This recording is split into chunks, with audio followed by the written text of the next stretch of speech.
Welcome to CineMunn Podcast. We are back with our show we've been wanting to do for a while, Wonder Woman. The movie's been out for a week now, so it is fair game.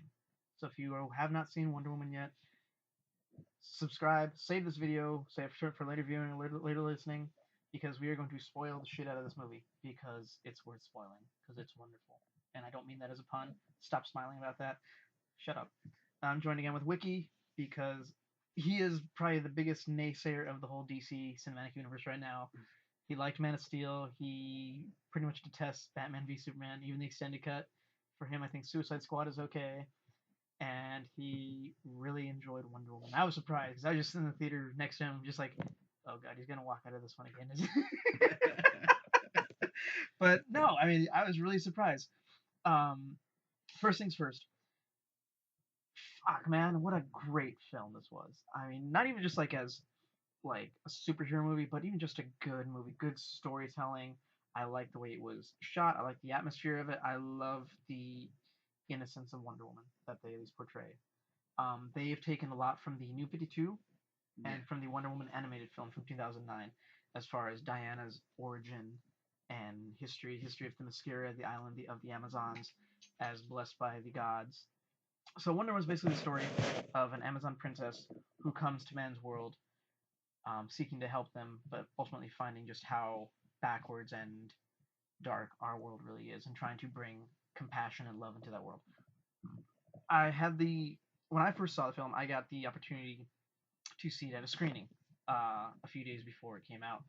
Our friend, the movie Maven, who has been on our podcast before, has been taking me with her to a few screenings every week or so, and we've been seeing a lot of good movies. Saw Guardians of the Galaxy that way, saw King Arthur that way. Oh god, that was horrible. Got to see Wonder Woman, and recently got to see The Mummy, but we'll talk about The Mummy on another show. This show is Wonder Woman. Really didn't care for the film. I loved it, so our review is up, but I've decided to do this as well because I just want to talk about it. Okay, well, Wick, you know more about DC than I do, and I think Wonder Woman because you've watched those and you've read a little more into the history. So, coming in from your kind of sour taste of Batman Superman, what did you think of Wonder Woman? I enjoyed this film a lot. It did more storytelling and like showing her origin, and then like the action scenes. It wasn't like an action movie. It was more like a kind of a historical, love story kind of, And so she's growing up on Themyscira, and she's told this lie by her own mother that you know she's like they don't tell her what she is. She's the this weapon that was brought about to kill Ares. So like the beginning of the story is like the gods uh the gods or Zeus made humans and he like doted on humans, right? And then Ares got jealous of the humans and decided to start killing them, making them kill each other. And so all the gods rose up to protect humankind, right? And so Zeus, being the last god, delivers like supposedly a fatal blow to Ares, and then dies himself. But before he dies, actually makes uh, Wonder Woman, because of her mother. Um, Molded her from sand and he gave life to her. Oh, and the Amazons were created because. Because mankind had learned to under the influence of Ares, mankind had learned corruption and self-destruction and how to kill each other, basically. And so the Amazons, at least in the way that they're telling it in this universe, were created to kind of bring back that love and compassion and acceptance to mankind. I don't know how exactly that worked because they're just really tall, beautiful, strong women. Um, okay, he's making a Death by Snoo Snoo. Death by Snoo Snoo, yes.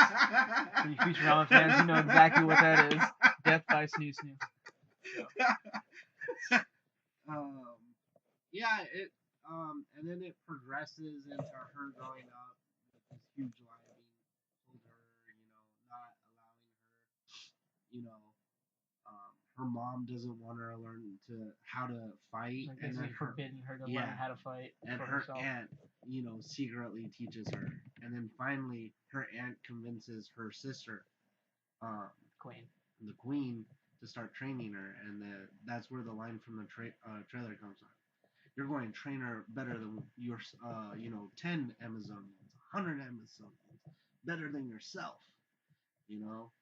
And so I don't know what happens, but something, or I don't know. She runs away after she does this powerful, like during her training, she does this powerful attack because her aunt's just going at her, right? Runs off, and then somehow, who's the main character? The Steve guy? Trevor. Yeah, Steve Trevor's plane crashes into Amazon. Now, if you watch the animated series, Themyscira is protected by this bubble, or that It's like a covers, magical layer kind of covering the island. or barrier, Barrier. I should That's a better say, term for it. a magical barrier, and it's controlled through a mirror, and this mirror has a picture of the island, and you can, if someone disrupts the mirror or the image, it makes the barrier fade, and that's in the animated series is how Steve Rogers' plane crashes into Themyscira. So they don't show any of that.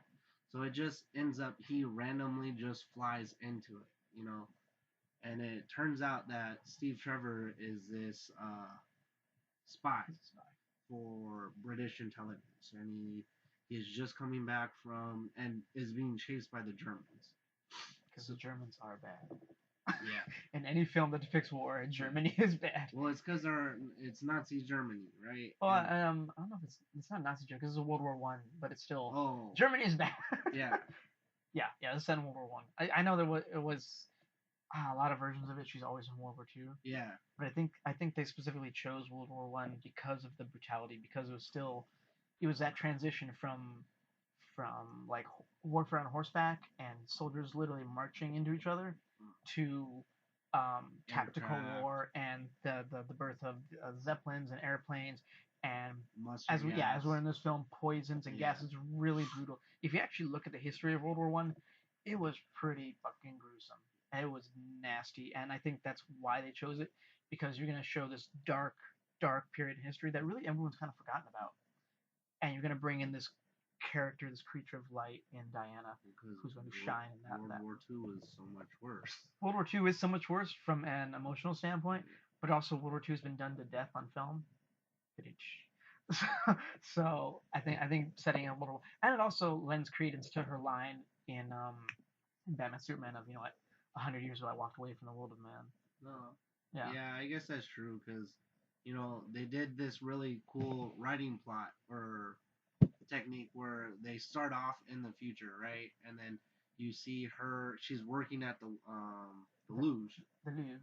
the Louvre or In whatever. fonts. Yeah, and she's collecting artifacts from Themyscira, and She's a weapons curator. Yeah, It's so great. so it's really cool. And she's sitting in her office, and you see a armored truck from Wayne Enterprises. Yes, I love that. I love that it was deliver this Wayne. briefcase to her, and it's a picture or a copy of the picture or the original. It's the original picture that was taken of her.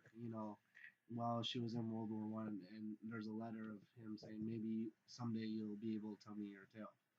And she starts remembering, and it goes into, so this whole entire movie is a memory sequence of her remembering her past and why she stepped away from the world of man. Let's hear what else. So she meets up with Steve Travers, goes to London, learns like how women are inferior to men, and she ends up protecting him, and then like she Couple learns, times. yeah, she learns that she starts seeing the corruption of men, you know, through their war meetings, and she literally calls the general a giant coward because he hides behind his men, and that's not a leader, and he should be out on the front lines with his men.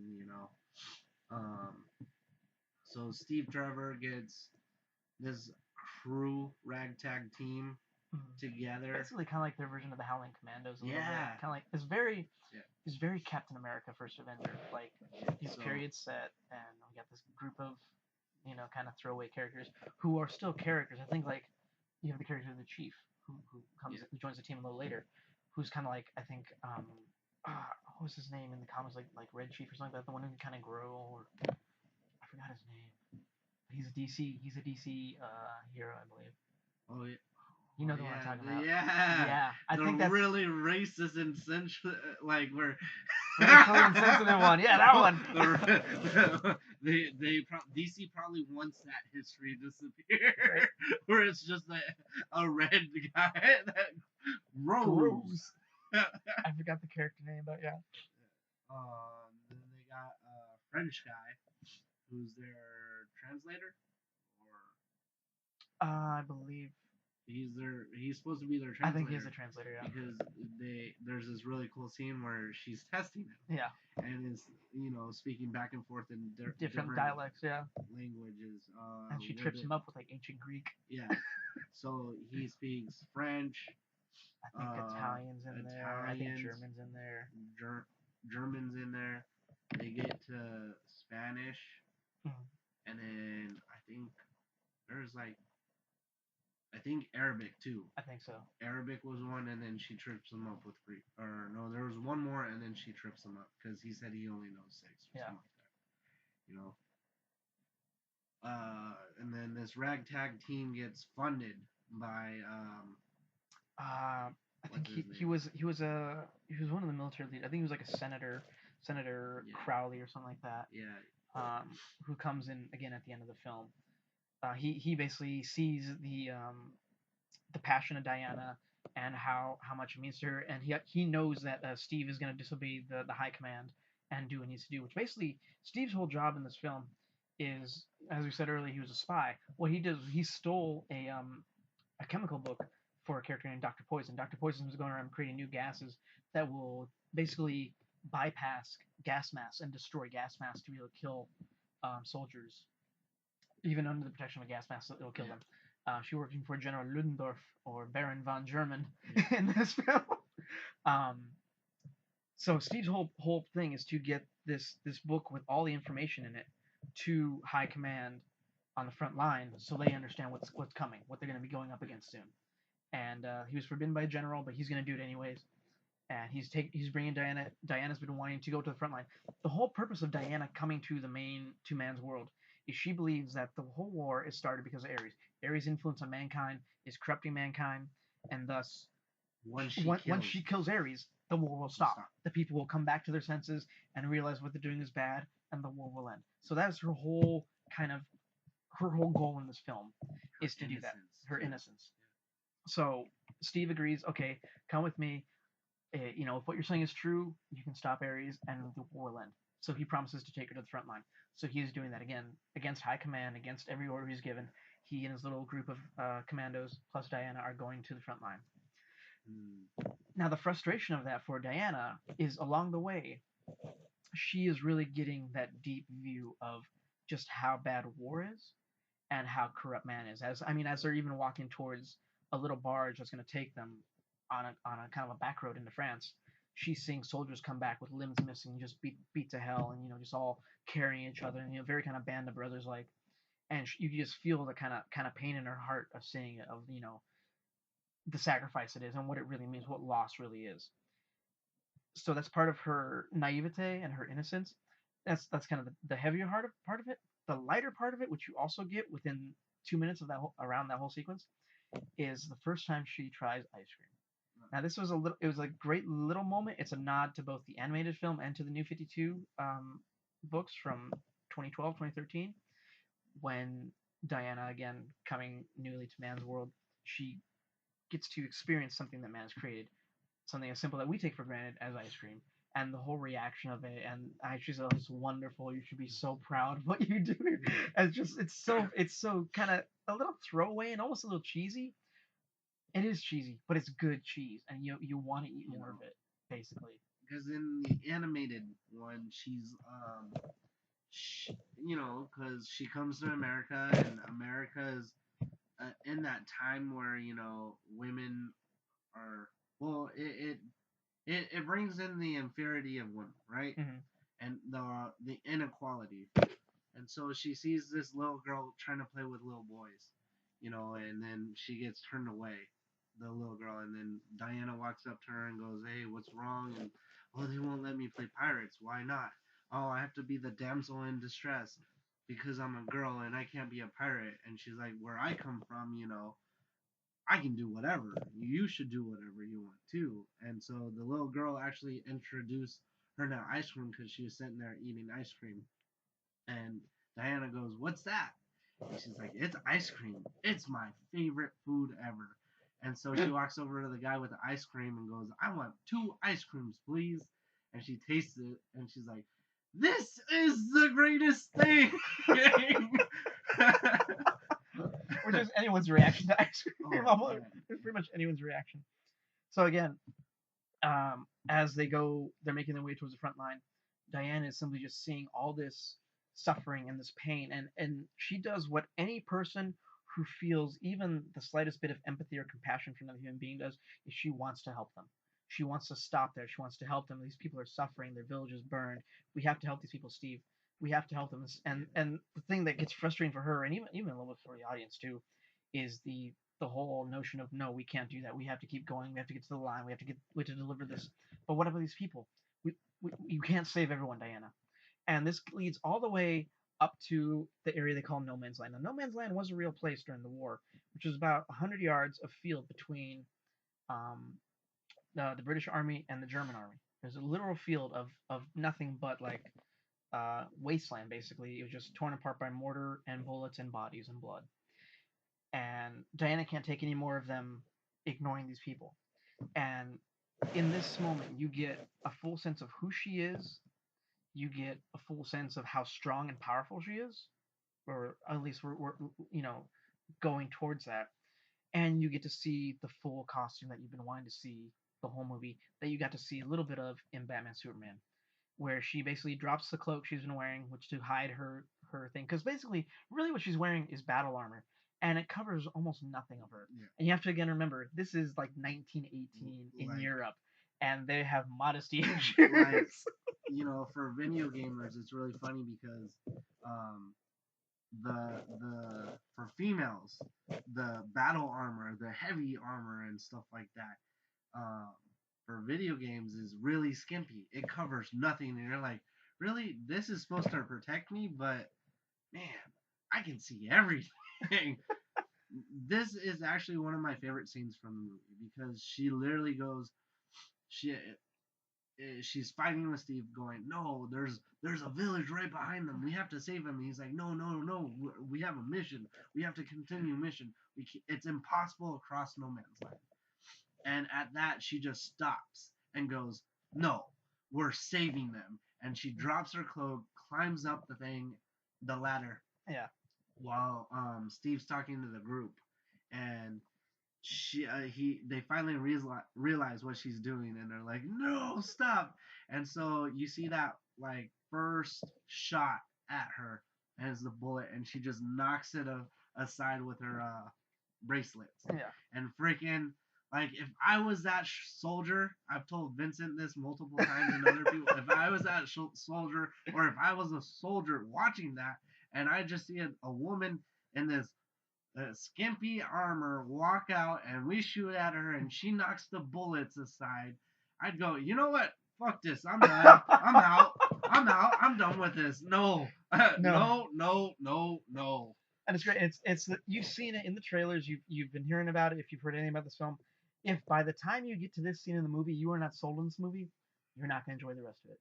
But by the time we get to this and you see her rise out of that trench, and she blocks that first bullet and kind of just keeps moving. She takes another step and another step. There's more artillery coming out. Artillery's coming out, and she's blocking. And she starts to jog across the field, knocking bullets left and right off her van braces. And I'm like literally just going, "Oh my god, this is happening!" I can feel tears like in my eyes. Just this is really happening, and I can't believe I am seeing this.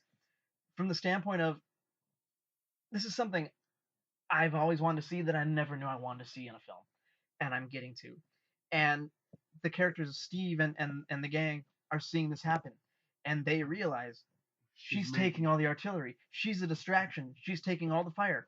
And then you see guy like load up a mortar shell and launch it at her, and she stops and she pulls down the shield and she just swats it away like a baseball, and it blows up to the side. And she keeps going, and then you see about like 10 guys just all take aim at her, and she stops in the middle of the field to shield up, just taking all this artillery fire, and it's beautiful and heartbreaking and powerful. And you're like, fuck, this is Wonder Woman, man.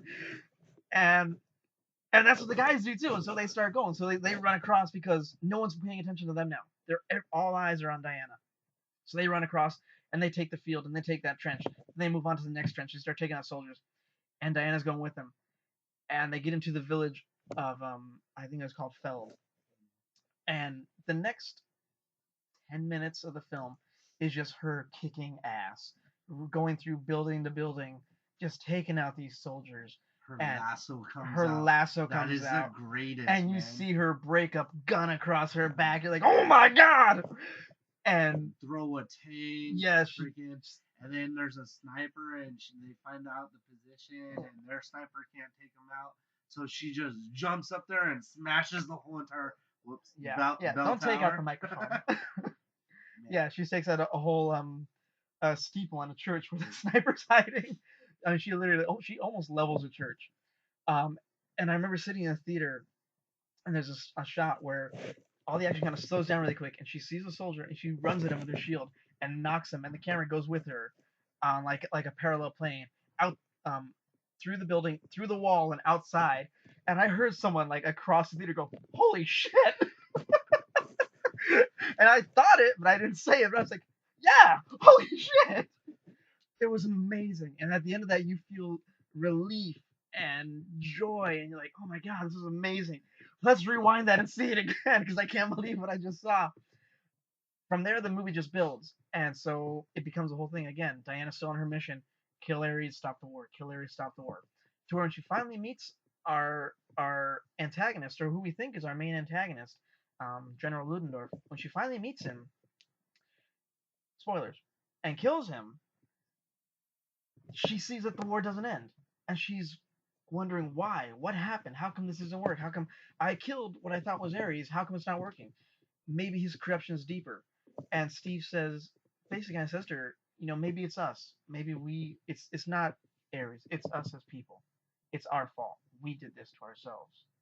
And you can kind of see it kind of destroys her faith a little bit in humanity, in what they have. Now, as Diana's there, kind of struggling with her beliefs and herself and what she's done, she is then visited by, I believe, Senator Crowley again. Yeah, and he's fucking Ares. Yeah, who ends up being this Ares. Good guy trying to promote peace from the get go, and like, oh, we need arms amnesty, arms, something. Yeah, like basically a peace proclamation. Truce, yeah.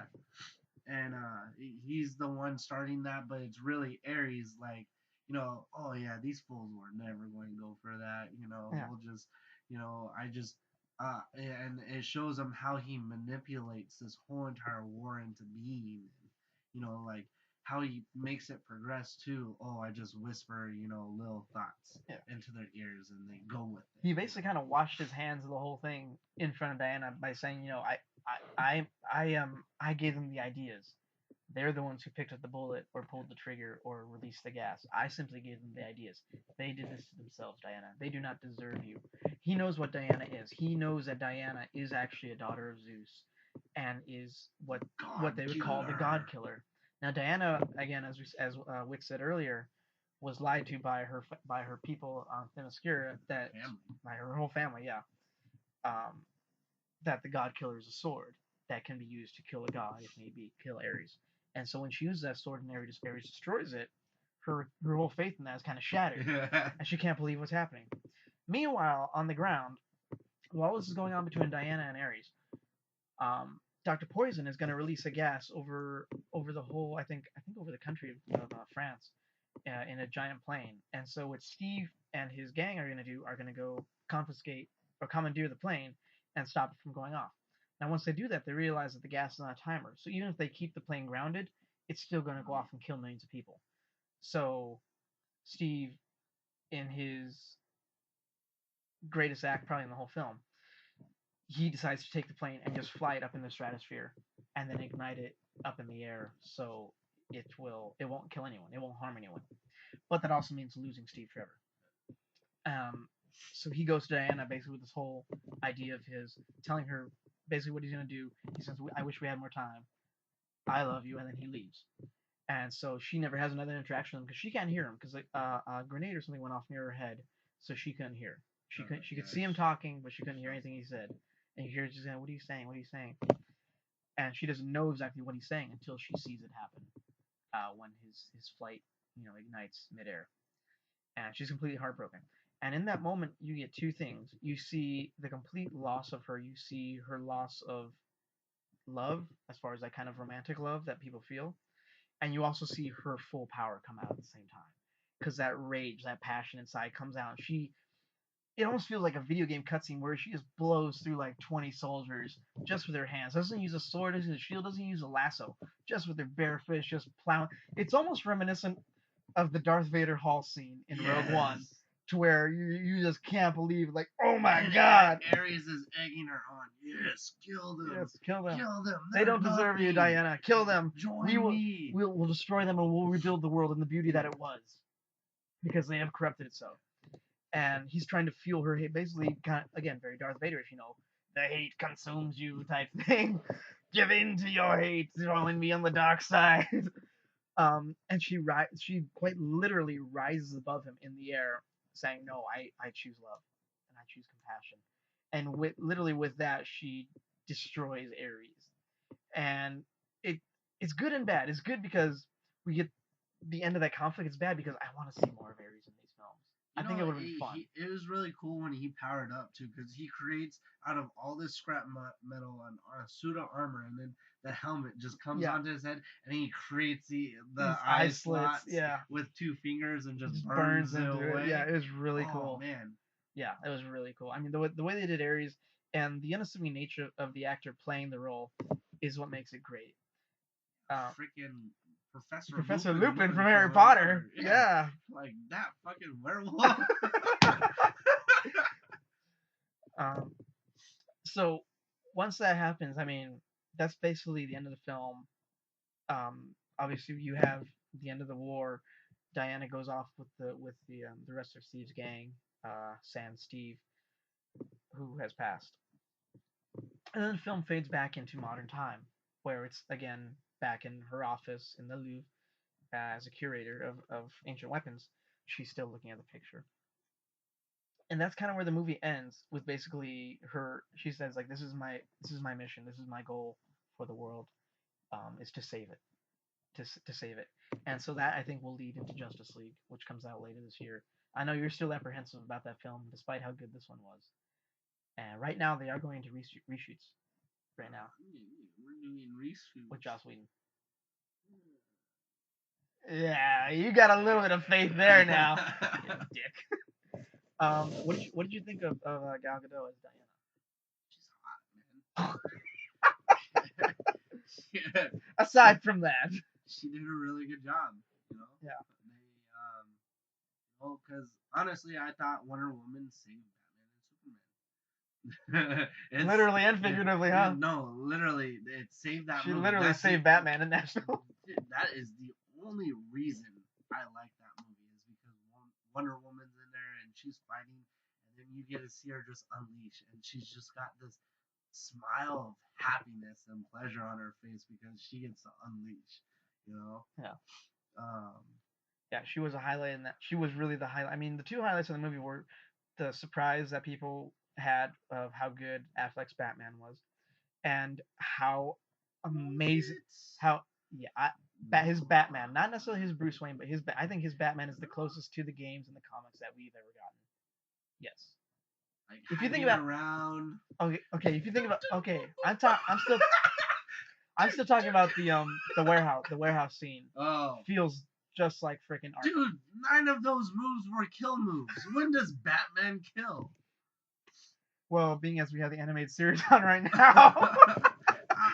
I'm just saying, like, 9 of those martial arts moves he pulled, I'm pretty sure he broke necks, broke backs. That doesn't necessarily mean death. No, they're dead.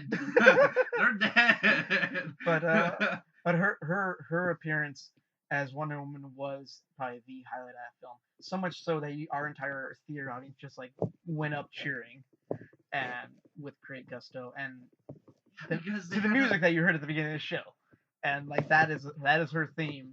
And I think it's probably the most kick-ass theme that we've had in almost any comic book film, really. I mean, more so than Spider-Man, definitely more so than Iron Man. Iron Man doesn't have a theme, but hers is like this kind of cool, feels so different Yeah, but he so familiar does. rock theme. Iron Man does. Not no, Iron okay, it's Man. not Black Sabbath. It's not Iron Man's theme, dumbass. Um, Jesus. Um, I thought she did really good. I thought she did great conveying that innocence and that actual sense of wonder, as well as the strength and that kind of stubbornness that she has a little bit. And I love that she did seem very different because she is Israeli, and so that was her accent, and so it made it her feel kind of otherworldly. And the funny thing to me was how everyone else on Themyscira had to adopt that accent because despite how good her performance was, she's not the best actress, and I'm not expecting her to pull be able to pull an American accent or even a British accent. But her natural sounding Israeli voice worked perfectly, and so therefore they adapted all the women on Themyscira to kind of have that. Yeah, we kind of missed a scene though, like the whole fighting scene between Oh, on the beach. Oh my Yeah, god, we did kind of miss that it. was freaking awesome. Right. Yeah. Okay. So backtracking to the beginning of the film, when Steve Trevor comes into the realm of the Amazons on Themyscira, he crashes. Diana saves him, and as Wiki said earlier, he's being chased by the Germans. Well, the Germans notice the barrier, and so they do what anyone would do, kind of Stargatey. You go through it. They went through and they see this literal paradise. Why they sometimes call Paradise Island. It's just this beautiful island, green, lush, with sandy beaches and blue skies and like clear water and busty women, half naked women. Clearly a man's paradise. um, so they come through, and Steve is basically telling them, these people are after me. They're after me. Not necessarily that he's trying to hide, but he's just letting them know these people are after me. These are bad people. And the Amazonians see this happen, and so they do what anyone would naturally do when someone invades your home who's unwanted. You defend your home. Again, this is an island all of women who are strong ass warriors, and so you see them just shooting arrows in a cliffside and coming down on like Oops. on ropes and harnesses, and they're dropping down, and all their warfare is medieval. So it's arrows and swords and horseback and shields and axes against artillery fire, against soldiers with guns and rifles and bayonets, and it's something they're not used to. And they really show that in where you see in the trailer where a girl comes down off the cliffside and Diana tracks a bullet and it hits her, and she sees this instant death, which she's probably never seen before. Which I'm sure I don't think anyone really on that island aside from the queen and the general have seen. And something that's completely new to Diana. And so you see there's this massive fight on the beach, which I originally thought was going to be the end of the movie. I thought like, oh my god, they're going to end the film where they all go back to Paradise Island and the Germans are going to follow them, and that's going to be the massive end. No, this is the beginning of the movie. You're like, oh my god, if this is the beginning, how great can it get? Well, we've told you how great it can get. So, yeah, that was an amazing battle on the beach, and it showed you how strong they are. Um, and also their distrust of men. Like even though Steve was fighting with them on the beach against the Germans, as soon as they can, they take him out too because they don't trust him because he's wearing their gear because again he was a spy, so he looks like them too, blonde hair, blue-eyed white guy, German. Overall, as a film, yes, it's very high up there. Not just as a DC film, but as a comic book movie, it really sticks out. It is the first superhero film that has a female lead who's able to carry the film. And probably one of the best things about it is that none of the male co-stars ever try to step over that. They never try to take that away, as far as like stealing the spotlight.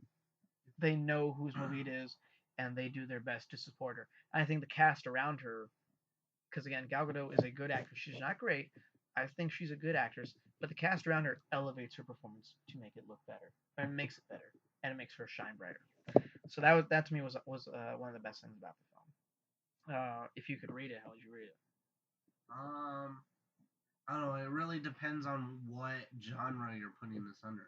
You know, Mm. because if you put it under action adventure, it's not that actiony. No, Honestly, it's more. it's got like three good action Yeah, sequences. more storytelling, more romance into it. More almost spy thriller kind of. And then Mm. her her going on this adventure, there's not that much action to it. So if It's a you put in little kind that, of person at a time, woman you at a know, time type thing. if you put it under, action film, probably a five, because it wasn't that action. Mm. Now, if you rate it under, mm, like a love story, romance, Mm.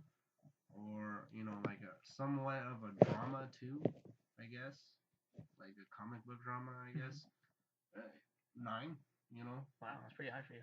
8 or 9, it is Mm. a pretty good movie, Yeah, or really good movie actually, yeah, and I really did enjoy it. yeah. You stayed awake the whole time. You didn't curse it once. Yeah, I was interested. You Yeah, know, it kept me, going. There were some slow parts yeah. to it, but it kept me going, and I did enjoy it. Unlike freaking Batman versus Superman, that movie was god awful, and then I wasted 3 hours of my life Watching the watching the extended extended version. cut, basically just to get the whole cohesive story. I still like Batman Superman, despite what everyone else here thinks. I really enjoy Man of Steel. Suicide Squad's fun. It's not the best film I think in the bunch. I think Man of Steel is still. You know what? You know who made that film? Honestly, it wasn't Will Smith. It was not Harley Quinn. It It was El was, Diablo for you. yeah, El Diablo. Come on. He's like one of the most powerful guys there, and he's like, nope, not going to use it, and they push him to use it. And then that whole entire sequence where they're under that spell, Mm. and He she's trying breaks to, it. yeah, and he breaks it, and he's like, you can't change what already happened. Yeah. And then he talks him out of it. I killed the Batman. Man, no, you don't want to do that. And then he turns into the Aztec war fire Aztec god. Fire God, Yeah, yeah. freaking It's awesome. like bring it, bitch. You're like, oh my god, this is great. Yeah, Suicide Squad is it probably gets a higher ranking than Batman Superman for most people. For me, it'd be Man of Steel, Wonder Woman, then Batman Superman. Probably my top three in these DC. Again, there's only 4 movies right now. We're getting our fifth DC film this fall with Justice League, and with how good Wonder Woman was, I think she will still be a standout even in that film. I think she can elevate that film. I think Aquaman will also elevate that. He just seems like he's a fun character. Like if Jason Momoa is playing him kind of the way he is, which is kind of a very relaxed islander guy, like very in touch with his culture, which he is. Have you ever seen like videos of him Yeah, like outside? yeah, He's like throwing tomahawks and shit yeah, about his family. Like he seems like a really laid back kind of chill guy. yeah. But Aquaman's kind of like a uptight, anal. But I don't think he's really gonna play him. I think he's gonna play him not necessarily like the casual surfer dude, but I think he's gonna be. Like I think he'll only be uptight when it comes to the safety of his people. I think himself as a person, I think he's confident enough in how he is that he knows he can take care of himself. But I think if you come threatening Atlantis, if you come threatening Mara, that's when he becomes like that. Did you hear about that? Where Myra's suit is so tight that during their like break she could not She's sit not sit down. down. Yeah, I heard about this. I heard about this. I heard about that. Yeah. Yep, I'd heard those stories. So yeah, we get Justice League coming soon.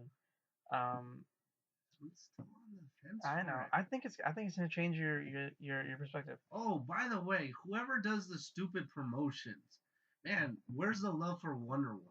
Where's my popcorn tin, a Yeah. sweater? Come on. So Like, really? Do I have to play gender inequality for this? Like, seriously. Justice League, bef- before Wonder Woman came out in the United States, mm, already put out their promotions for 10 sweaters and all this, and Wonder Woman didn't get any love. What the hell? so This is anytime her first movie. so anytime we go to the movies, we always look for those little promotional booths. We go to a Regal. We're here in San Diego. We go to a Regal, and most of the time they have a little promotional booth on opening weekend with just like stuff like posters, hoodies, Wallets, wallets, badges, patches, yeah, badges, and even sometimes the theaters will get hats. involved. Like when we saw Rogue One, the theater was involved with like a deal, like you get like a large popcorn and a large drink that are collector's items, and they're like collector's tins, like 3D pop tins and a character cup. And so we buy those. And then they did it again with Guardians of the Galaxy Volume 2, where they had character 3D tins and a collector's cup.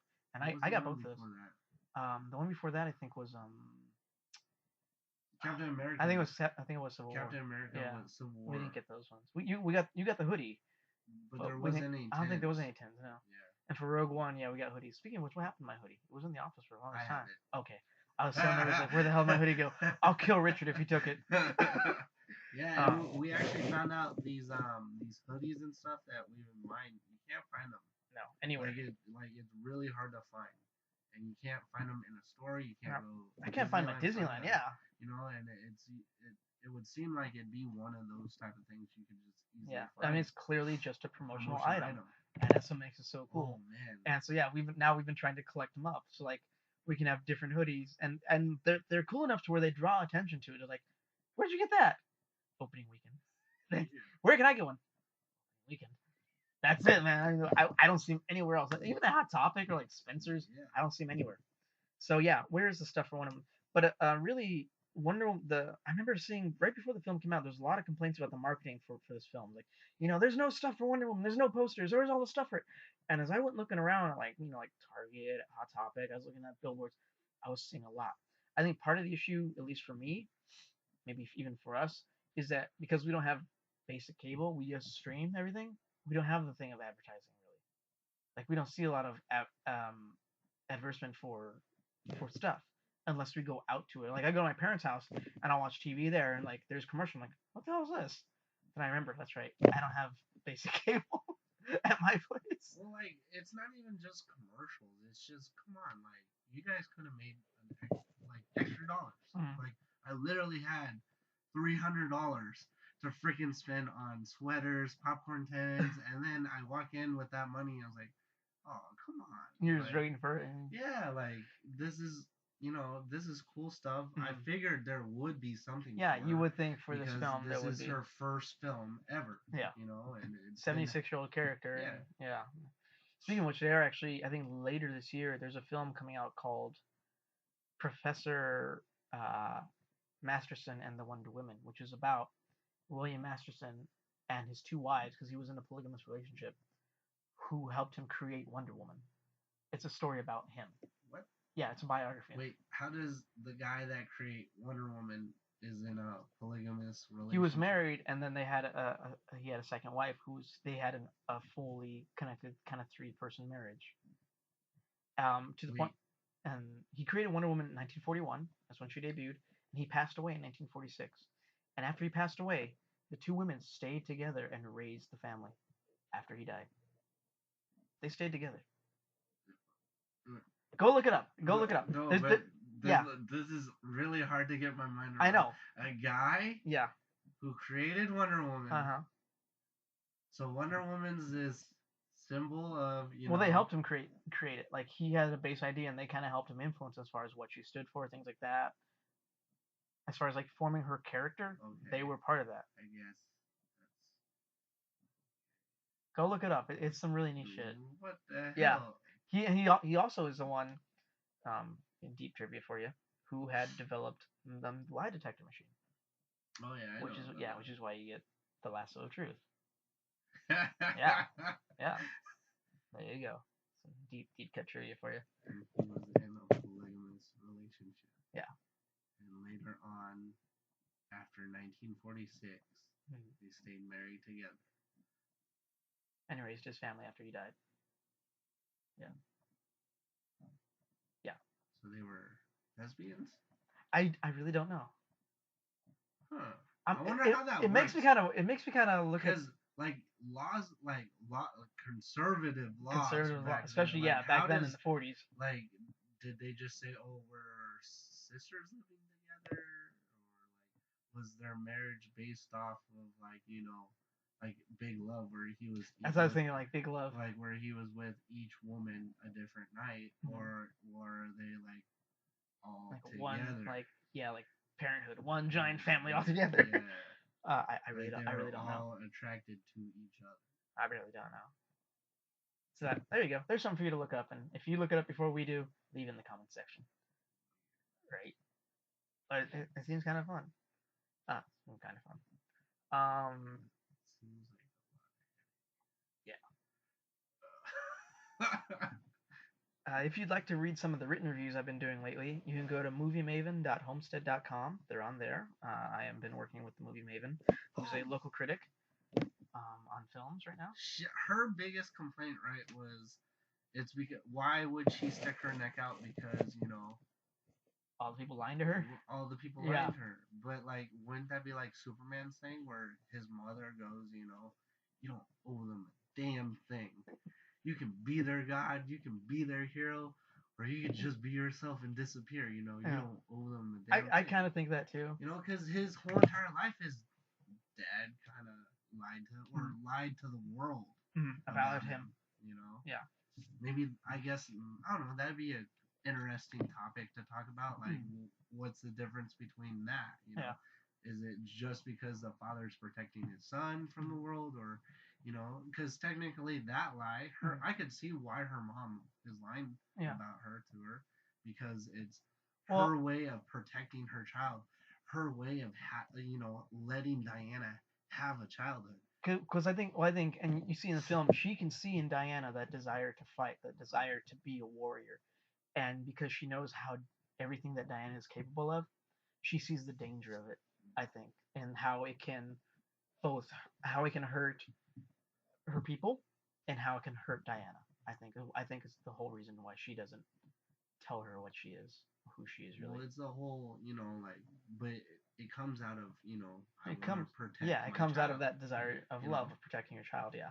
And I stand with that too. I mean, different people have had a lot. I've seen mostly good, a lot of positive reviews. I mean, for DC to get was it certified fresh on Rotten Tomatoes is a big thing for them. But I have seen the here and there more negative review on the film. And not to say that she completely hated the movie, but for one, I know comic book films aren't her thing, which is why I joined her on it. And I think I'm going to be doing Spider-Man as well for her, which I'm really excited for. But also, again, if we get the whole trust issue from the beginning, this child has been lied to the whole time by her people. The first man she meets lies to her. The everything that kind of progresses her, she's being lied to about or being hindered from doing. Why the hell would you help these people? And I kind of get that perspective, but I fell more into the message of it, which again is compassion and love, and that's what Diana is trying to overcome everything else around her with that, and that's her journey, and that's what I think makes it so great for that. So yeah, if you want to see more written reviews, you can go to moviemaven.homestead.com. You can go there and check out some of her interviews and such as well. We just did one for The Mummy, which comes out this weekend. You can read my thoughts there. Not the best. I'm hoping the next time we do a two-person review on the podcast that we're doing Spider-Man, because I know it's one I'm really looking forward to, because I think they're finally going to get it right. I think they're finally getting the character right. They better. I'm just saying, Sony screwed it up so many times. They Right. have to go to Disney and say, "Here, help us."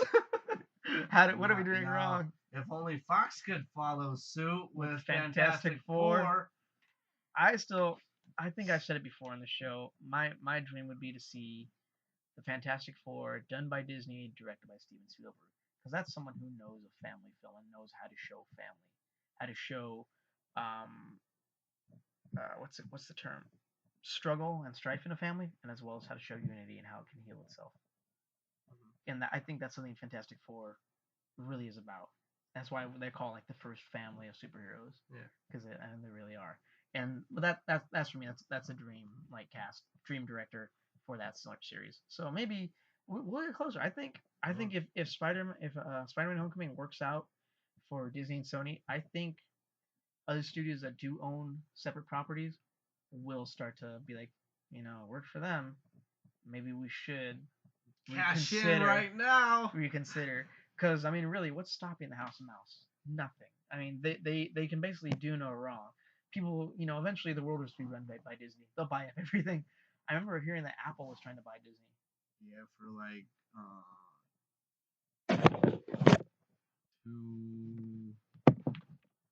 I don't know. It was some ridiculous amount too. And I was like, what's the point? Disney's doing good. Um, Yeah, there's no point in Disney selling to anyone. They basically rule the world and the box office. A majority now of top 10 films are Disney owned or Disney produced, so they have no problem. And obviously the parks are doing just fine. what was Wonder Woman's ranking For on what opening weekend opening and weekend? how's she doing It, it, now? it, it was number one over the weekend. It went up 22% on Tuesday.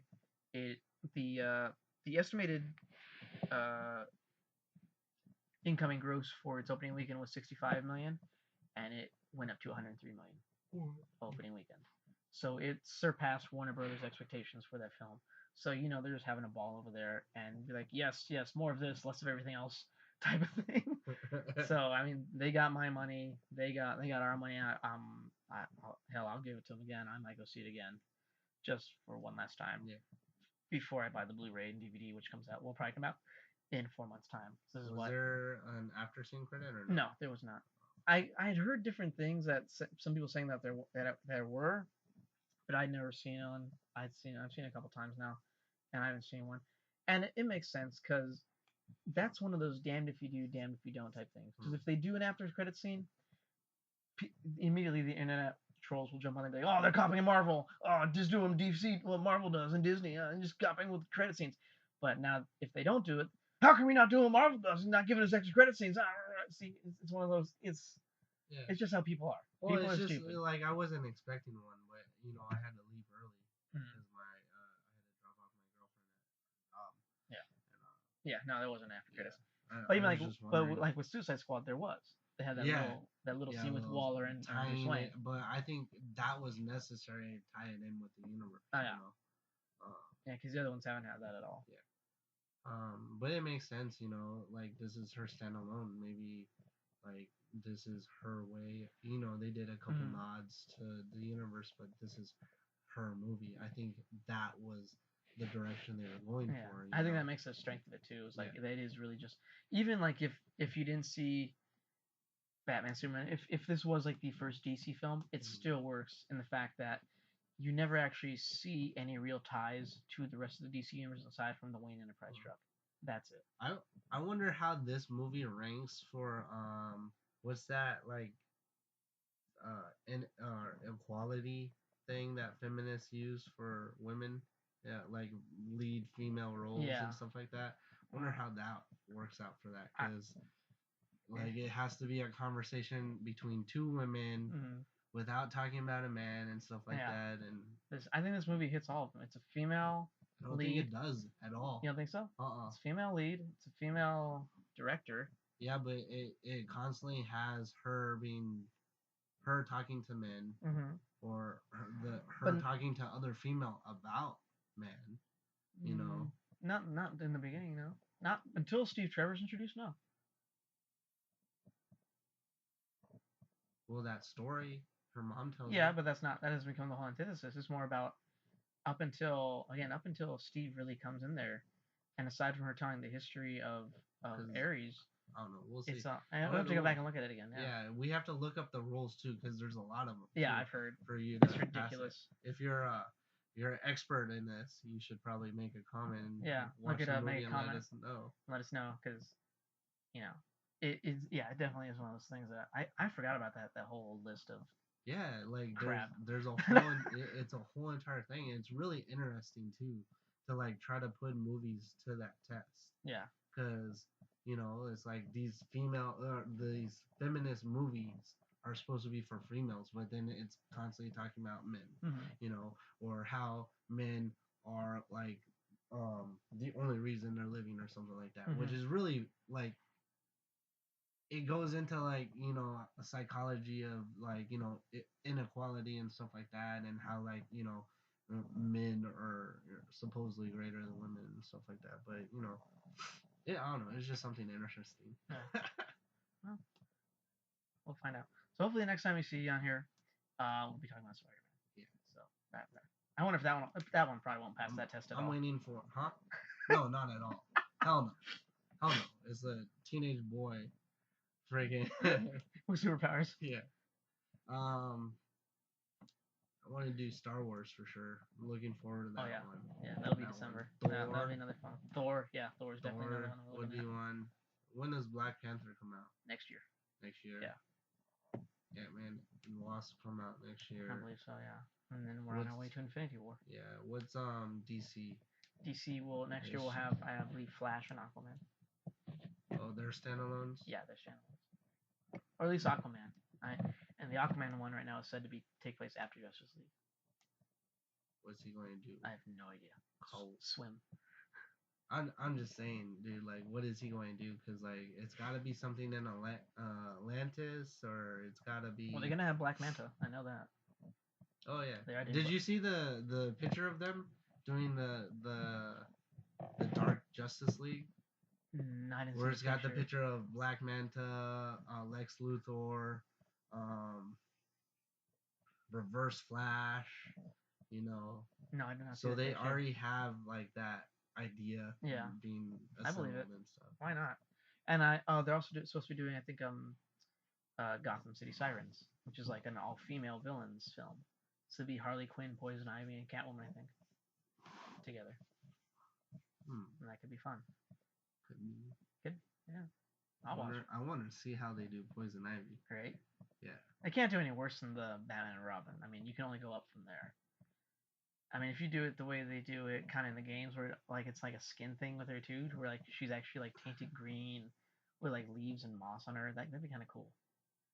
Oh yeah, I remember they're using that picture because like, they are doing a standalone Batman film with Matt Reeves, and Josh Gad, who's kind of gaining some good traction in Disney with Frozen, and he was in Beauty and the Beast earlier this year. Has been teasing that he might be playing the Penguin. Oh yeah. Yeah, I'll buy that for $1. I'll see that. He's good. I like him. Which one was he in Beauty and the Beast? He was LeFou. He was Gaston's sidekick. Ah. Yeah, him. And he was Olaf in Frozen. Yeah, he's a little snowman. And he was in the original cast of Book of Mormon on Broadway. Oh, that's cool. Yeah. He can sing. The penguin who sings. So, yeah, that'll be fun.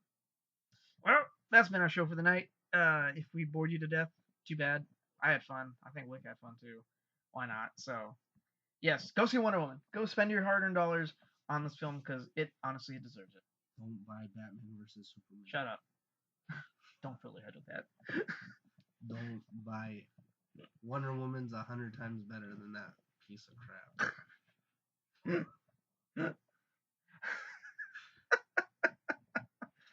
I still have this giant sore spot. No shit. And I even bought it too. I know. That's probably because I bought it and wasted 3 hours of my life. See, how do we know that? I would have just bought it and given you the digital copy for free. That way you could still have it. And no, it came out a week early on Vudu. Well, that's your fault then.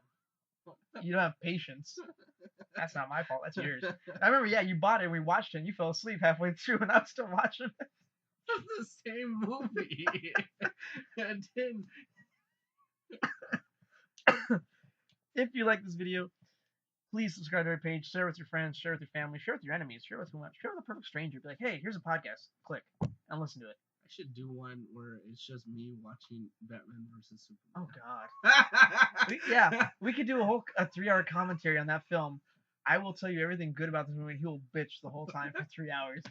Or we could have a lot of fun and just do the one we've been threatening for a while now. Make Tommy watch Interstellar. Because that would just be fun to hear again. All his complaining about it. Yeah, if you do like these videos, please subscribe. Leave comments in the comments section. Again, over the stuff we've been asking for. We've asked for so many, I don't remember what they were. Let your friends know, let your families know. We have made a couple new friends, and again, go visit the Movie Maven at moviemaven.homestead.com or find her on Facebook as well, and like her page. Like our page as well on Facebook, CineMunn, CineMunn, and on Instagram. Until next time, we will see you at the concession stands.